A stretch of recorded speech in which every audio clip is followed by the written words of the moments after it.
a equals sine of x, f of x equals sine of x probably.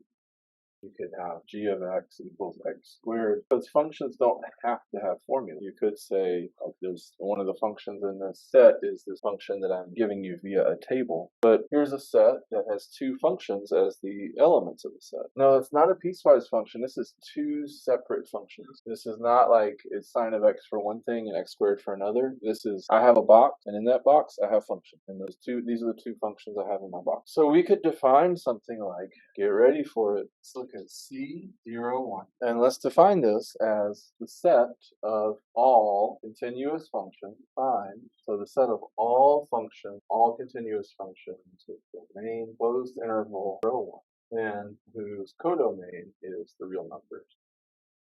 This is a perfectly valid set of functions. So give me something that's in this. Well, we're going to have to restrict the domain. When you give a function, you give the domain and you give the codomain. And if the domain or codomain changes, it is not the same function. So ordinarily, we might think of sine of x as being a function. And the way you write it is you write domain, arrow, codomain. So you might think of this as being a function that takes real numbers and returns real numbers. R is the domain and R is the codomain.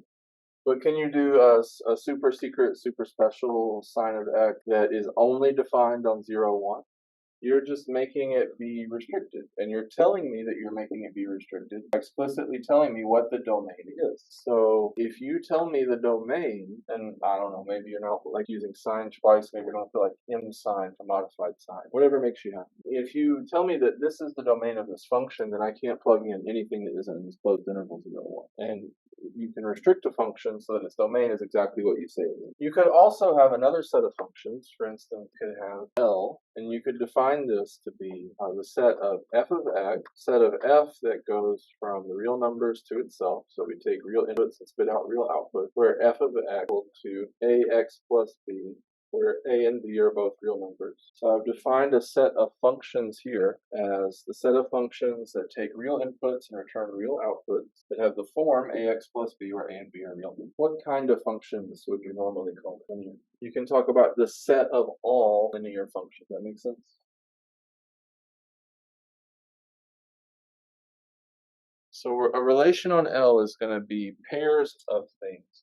And those things are going to be linear functions. Let's say f of x equals ax plus b, and g of x equals cx plus d are in L if, are in this relation, let's call it P, if A is equal to C. In other words, if their slopes are the same.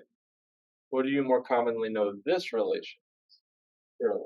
So being parallel is a relation on the set of all lines in the plane. This relation is called parallelism. Lots of things that you've seen before in your previous mathematical experiences are actually more formally expressed in this language of relation that we've been discussing.